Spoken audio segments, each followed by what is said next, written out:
So the cast of Rings of Power is still continuing to attack the fan base, continuing to call them racist and sexist, continuing to create a fake victim narrative. And this is all after the show completely failed on every single level in terms of maintaining the viewership, in terms of wanting people to come back for season 2.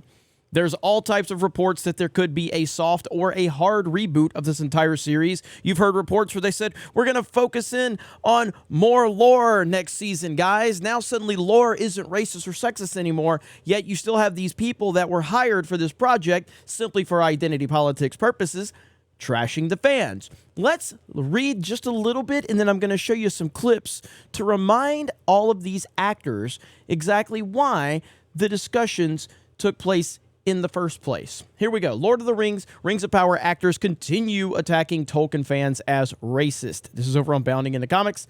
Multiple Lord of the Rings, Rings of Power actors continue to attack fans of the creator J.R.R. Tolkien and his works as racist as their show was exposed to audiences as being a black hole of creativity. It talks about the multiple actors, the actress that plays Disa, the actor that played Arondir, Queen Muriel, spoke with Variety's Nick Vivarelli, where they were asked about a supposed racist backlash to the casting. They responded, the fact that the attention was shifted towards the show shows you what type of power this has. The fact that it hit a nerve and that our being in it created such a response just brings attention to the greatness of fantasy and the greatness of Lord of the Rings and why it actually is good that we are here.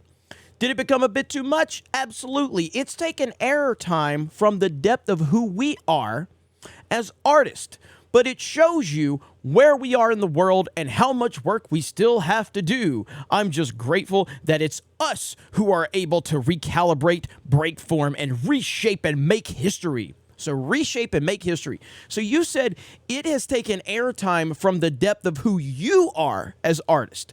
You said that the fans complaining has taken time away from who you are as an artist. Let's remember these takes right here. This is before the show ever released. I want to hear what the actors had to say about the show, because you're so focused on everyone else taking attention from you as an artist to focus on your identity. Why would we do that? Why would fans do that? Let's recall. Immense amount of visual representation and a vast accessibility for every single person in the world to be able to stare at a screen and see a version of themselves staring right back at them. So for us to play with each other as we play together in the world every single day is, is exactly where it should be. And what a great way to relive Tolkien's work. But what do we learn about woman dwarves that we didn't know through your portrayal? Well, we learned that they exist. This is necessary. This is a revolutionary moment within our time. And to be the poster child of accessibility for people of colour, for women. But this is the first time that we see a woman and the first time that we see a black woman in this area and this world and these works of Tolkien. You know, this is necessary. This is a revolutionary moment for cinematic. The first to be seen. You know, we get her in a role of prominence and power. This is necessary. It's time for so many people who may have not seen themselves staring right back at on a screen to have that chance and to have that turn. Well, it's a reflection of the world that we live in, you know. This represents progression. This represents an acknowledgement of where we have been and a will to get to where we need to be in order for this to be accessible to everyone. This is necessary. It's time. I think with a franchise of this scale, it is so important that we make it as accessible as we possibly can for every single generation. It's progression. So, again, just to recap, it's taken airtime from the depth of who we are as artists, said Ismael Cruz Cordova, who played Arondir. That's what this guy said about the fans talking about what you guys brought into the equation. Fans didn't introduce this into the equation. You guys brought this into the equation. You guys defined everything about your casting and your existence into this series, into this lore. You defined it off of breaking barriers, revolutionary moment, representation matters, the first time a woman has ever been in anything. And now because the fans say, yeah, we don't care about any of that, suddenly now it's the fans' fault for taking time away from you and you being an artist. a complete and total lie. Another clear case of what? Projection, as always. Then it said, in order to not have such an impact, the pendulum has to swing. We are right in the middle of that process. We just want to normalize. We do have to discuss it because we are now in a space in society where we need to, now and again, acknowledge exactly what is happening. The level of distraction or aggression that was put towards us, it's been a painful journey to get there, but it has elevated us. It has put us in a position where there will be a plaque one day, and the pendulum has swung to where it needs to be. We will have badges upon the people who fought the great fight in order to get to the point where there isn't such an eruption based solely on that. When a casting announcement comes, no one was mad about the casting announcement. Let this video continue. That is the power of a female dwarf, and that is a presence that is necessary within our industry more than ever. I am holding up the torch for, the women of that particular race and culture and kingdom. It's progression. We are able to move forward, and we are seen and we are heard and we are acknowledged as having a right to be here as much as anybody else. Anybody else.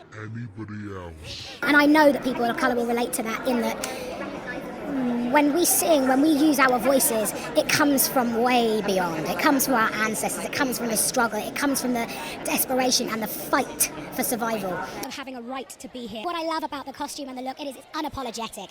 She has a huge slit up her skirt, there is skin, there is ever-flowing water in this amazing silk material. We are not apologising for her strength and her visual beauty. First ever female dwarf as a female dwarf. Lisa, the first female dwarf that we have ever seen on any screen. The first female dwarf that we have ever seen in the works of Tolkien. Of having a right to be here. And we are acknowledging, of course, all different shapes, sizes and worlds in her vision. And I'm so glad that we had such an incredibly passionate and collaborative design team to make that happen. Of having a right to be here. This is necessary. It's so freaking bad. It's so bad. It's been a challenge. It's been a phenomenal moment to be part of. Doors are open and accessibility is available for absolutely everyone to feel safe within a franchise and a story of this scale. It's been really important and empowering. Tears have been shed, blood has been spilled, metaphorically, but we are here. Holy shit! These people think they are like actual soldiers. Are you kidding me? To answer your question, we still get a ton of controversy, but there has been a shift. You know what there has been? It feels like there has been a sit down, she elaborated. It feels like we had to prove ourselves almost. Oh, heaven forbid you had to prove yourself. Heaven forbid you had to prove yourself. We had to defend ourselves, but it's undeniable that these people are in the position that they are in, deserve to be there, and should be there. There is nobody else that could have played the role. I genuinely feel that there has been a shutdown, she added. Even I've had apologies, which I love, even if there was just one person acknowledging that the frame of mind was wrong. Holy shit, dude. First off, and this is Bounding talking, if there was any racist backlash, Variety did not provide any evidence of it. And neither did any of these actors. The official Lord of the Rings Rings of Power Twitter account posted a message condemning racism the cast was allegedly receiving, but again, did not provide any evidence of it actually occurring. And that is typically what happens every single time. But I just wanted to highlight this because it is more nonsense. You're not going to help your series at all. This isn't going to bring people back for season 2. This isn't going to help you at all. We will finish out the cringe fest right here with the actors talking. Mainly it's just Disa, but a lot of them did speak on all of this nonsense. So many diverse people out there who will have really enjoyed all of the works that we've seen before, but now they get to see themselves staring back at them. Like, that's incredibly important. Of having a right to be here. And I know that there are many, many women out there like myself who will be able to connect with her. This is necessary. The generation that comes after us now, this will be their memory of Tolkien. This will be their memory of the Lord of the Rings, Rings of Power. And so we get to move that through and just be the beginning of this revolutionary moment for television. Of course, the Oh Tolkien my franchise God. works. I guess is my last question to you is that, kind of that responsibility to the fans of playing a character where they think they know a lot. So And what I love about the writers on this show is that they have given every woman on the show, every female character, such agency. We don't serve the men around us. We have a storyline in our own right. Of our version. I think it's something that really feels right for our times. And I, as an activist, as a long-time human rights activist for my homeland, Iran, tapped into what I believe is, thank you.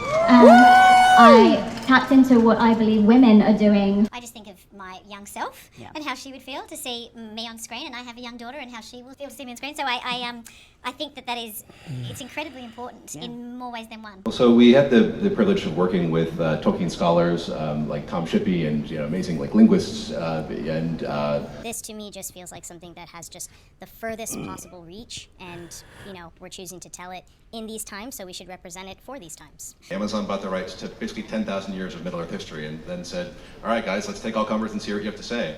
And we felt like the Second Age is freaking awesome. And it's Tolkien's amazing untold story that... For any great success story of any world or race, there are females, and here I am. And read the books. He wrote a lot. Oh my God, it's so bad. It's so bad. But here we are. They're continuing to do it. As season 2, I guess, is going to be here in a few years, this is not going to go well for Amazon. As we told you all before the series, season 1 even released, it wasn't going to go well, and it didn't. And now season 2 is only going to be worse. Thank you guys for checking out this video. Appreciate you. Have a great day, and we will talk to you later.